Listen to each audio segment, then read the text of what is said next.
नमस्कार दोस्तों, एडुटाइम money India की एक और इन्फॉर्मेटिव वीडियो में आपका स्वागत है। आज के वीडियो में हम लोग बात करने वाले हैं एसबीआई गोल्ड लोन के बारे में। हम एसबीआई गोल्ड लोन को इस वीडियो में डिटेल में समझेंगे और बहुत सारे क्वेश्चंस जो कि गोल्ड लोन के बारे में होते हैं, जैसे कि गोल्ड लोन कौन कौन ले सकता है, मिनिमम इनकम कितनी होनी चाहिए, प्रति ग्राम गोल्ड पर आप कितना लोन ले सकते हैं, कितने समय के लिए लोन ले सकते हैं, ब्याज दर क्या रहने वाली है, इस तरह के जितने भी क्वेश्चन हैं गोल्ड लोन के बारे में सभी को इस वीडियो में डिटेल में समझने वाले हैं। तो डायरेक्टली जंप करते हैं हमारे वीडियो पर। चलिए शुरू करते हैं।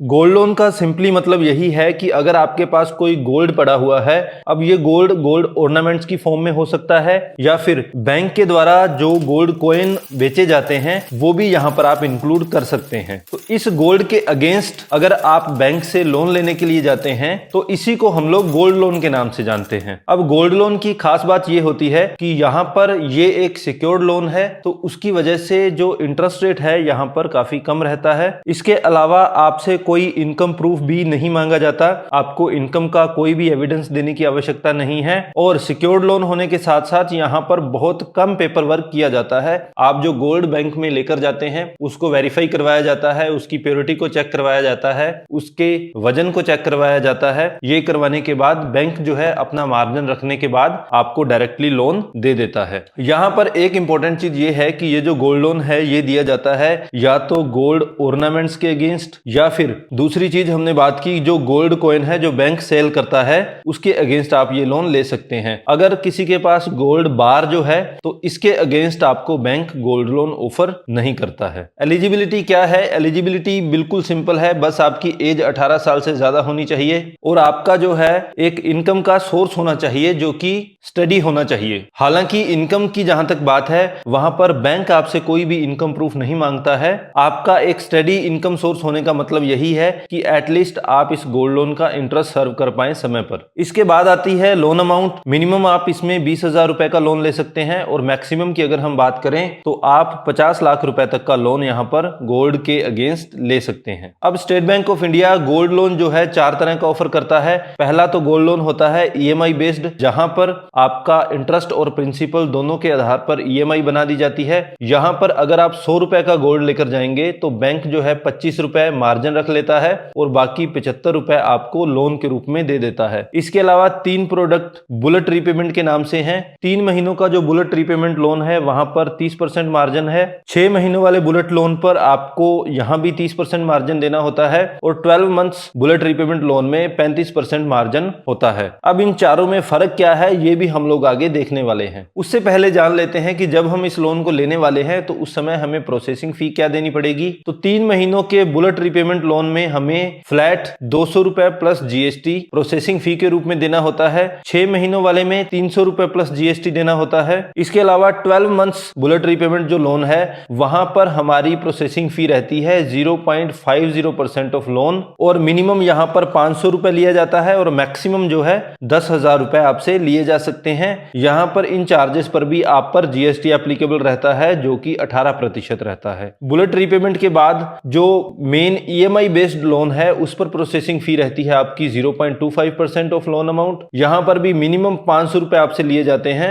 और वही जीएसटी 18% यहां पर भी एप्लीकेबल रहती है। प्रोसेसिंग फी के अलावा अगला जो मेन खर्चा आप पर लगाया जाता है वो होता है अप्रेजर चार्जेस। हालांकि ये चार्जेस काफी कम होते हैं। जब भी आप गोल्ड को बैंक के पास लेकर जाते हैं तो बैंक उस गोल्ड का वेरिफिकेशन करवाता है, उसकी प्योरिटी चेक करवाता है, उसका वेट चेक करवाता है। उसके लिए एक गोल्ड अप्रेजर अपॉइंट किया जाता है। नॉर्मल केसेस में गोल्ड अप्रेजर चार्जेस जो है 0.05% से 0.10% तक हो सकते हैं। एक रफ आइडिया आपको देने के लिए मैं बता रहा हूं कि अर्बन और मेट्रो सेंटर्स में ये चार्जेस 50 रुपए से 600 रुपए तक हो सकते हैं और रूरल और सेमी अर्बन सेंटर्स की अगर हम बात करें तो यहां पर ये चार्जेस 50 रुपए से 300 रुपए के आसपास हो सकते हैं। अब गोल्ड लोन की खास बात यह है कि आपने टेम्परेरी आवश्यकताओं को पूरा करने के लिए एक गोल्ड लोन ले लिया है और बाद में अचानक से किसी इवेंट पर जाने के लिए या किसी फंक्शन को अटेंड करने के लिए आपको अचानक से गोल्ड की आवश्यकता पड़ती है और आप ये सोचते हैं कि मैं अपना गोल्ड लोन लोन बंद करवा देता हूं और आज ही अपना गोल्ड बैंक से वापस निकाल लेता हूं। ऐसा करने पर आपको प्री पेमेंट चार्जेस देने पड़ते हैं। अगर ये गोल्ड लोन नहीं होता तो इस गोल्ड लोन के केस में आपसे किसी भी तरह के प्री पेमेंट चार्जेस नहीं लिए जाते हैं, अगर आप लोन समय से पहले जमा करवा देते हैं। अब ये 4 तरह के हमने गोल्ड लोन जो डिस्कस किए, इसमें बेसिक फर्क होता है कि ये कितने टेन्योर के लिए लोन लिया जाता है, कितने समय के लिए हम लोग लोन लेने वाले हैं, प्लस हम इस लोन की रीपेमेंट किस तरह से करेंगे। यही 2 बेसिक डिफरेंस होते हैं। तो सबसे पहले हम रीपेमेंट मोड को समझ लेते हैं। पहला जो हमारा ईएमआई वाला गोल्ड लोन था, उसमें हमारा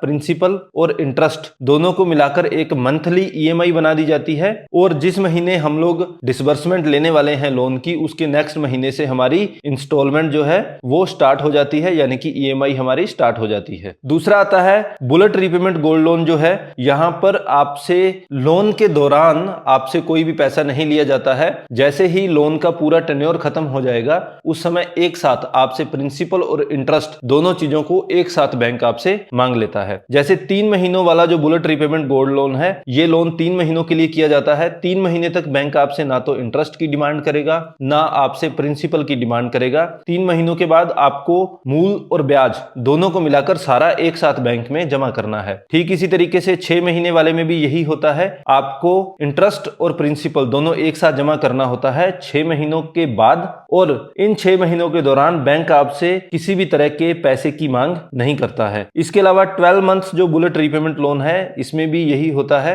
आपको अपना इंटरेस्ट और प्रिंसिपल 12 महीने पूरे होने के बाद जमा करना है। रीपेमेंट पीरियड जो है, यहां पर बेसिक डिफरेंस ये रहता है कि ईएमआई वाला अगर आप लोन लेते हैं तो आपको 36 महीनों में ये लोन वापस भरना होता है, यानी कि 3 साल में। 3 मंथ्स बुलेट रीपेमेंट में 3 महीने में वापस भरना होता है। 6 मंथ बुलेट रीपेमेंट में 6 महीनों में भरना होता है। 12 मंथ्स बुलेट रीपेमेंट में 12 मंथ्स में वापस भरना होता है। तो बेसिकली ये 4 प्रोडक्ट हैं गोल्ड लोन के जो एसबीआई आपको ऑफर करता है। अभी से कुछ समय पहले तक एक ओडी अकाउंट और खोल दिया जाता था, जिसमें कि आपकी ओवरऑल मान लीजिए एक लिमिट बना दी, आप गोल्ड लेके गए, उसके अगेंस्ट अगर बैंक ने 1 लाख रुपए की आपकी लिमिट बना दी तो वो एक ओडी लिमिट बन जाती थी, जिस तरह से आपकी एक सीसी लिमिट होती है। तो उस 1 लाख के अंदर आप जितनी बार चाहे पैसा जमा करवा सकते हैं, जितनी बार चाहे उस पैसे को निकाल सकते हैं। अभी वर्तमान में इस प्रोडक्ट को बैंक ने बंद कर दिया है। इसके पीछे मेजर कारण यही था कि लोग गोल्ड लोन लेते थे सिर्फ अपना गोल्ड बैंक में सेफ रखने के लिए, और जब भी आप गोल्ड बैंक में सेफ रखते हैं तो बैंक को बहुत सारे खर्चे उस पर करने पड़ते हैं, जैसे उसको सेफ भी रखना है, उसके बाद उसका इंश्योरेंस भी बैंक को करवाना पड़ता है। तो ये सब चीजों को ध्यान में रखते हुए बैंक ने वो जो ओवरड्राफ्ट लिमिट थी गोल्ड के अगेंस्ट, उसको बंद कर दिया है। अब एसबीआई में एक डिपार्टमेंट है, प्रीशियस मेटल डिपार्टमेंट। ये हर महीने एक गोल्ड के रेट जारी करता है और उस गोल्ड के रेट के अगेंस्ट ही बैंक आपको लोन देता है।